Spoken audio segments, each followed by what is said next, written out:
That's great because we are looking at how the government institutions in Ghana are promoting economic freedom. And when we talk about economic freedom, we are talking about economic prosperity. So the things that people can do to make them prosperous. And so that's what we looked at. And we realized that the government has a role to play in people's prosperity. And the government does that through its institutions.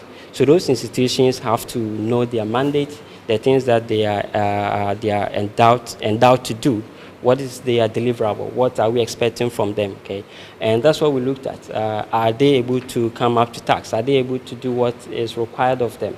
And when we assess, we realize, well, some of them are doing quite okay, but a lot of them needs improvement. And for Ghana to progress, if our economy in general will do well, then these institutions have to do well. So they have to make sure they up their games and make sure they improve on the things that we've identified. There are a number of weaknesses.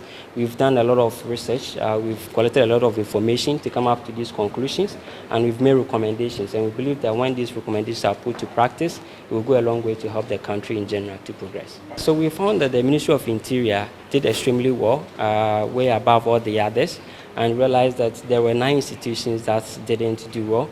So something around the Ministry of Defense, the Armed Forces, the Ministry of Education, GridCo, and then Ghana Airport Company Limited didn't do well because they have too many weaknesses that needs to be fixed. And what are some of these weaknesses that you discovered? A lot of them surrounds money management and transparency and accountability, and then also something around service delivery.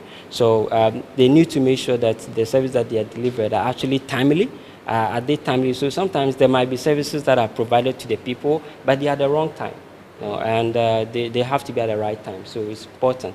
And the money management, because a lot of the monies that are dispatched to these institutions are not carefully tracked, and some institutions, especially with the ones that have very sensitive operations, like the Ministry of Defense and the Ghana Armed Forces, a lot of the time hide around some of these sensitive nature of their work and bypass the procurement processes, so it breeds a lot of room for corruption. And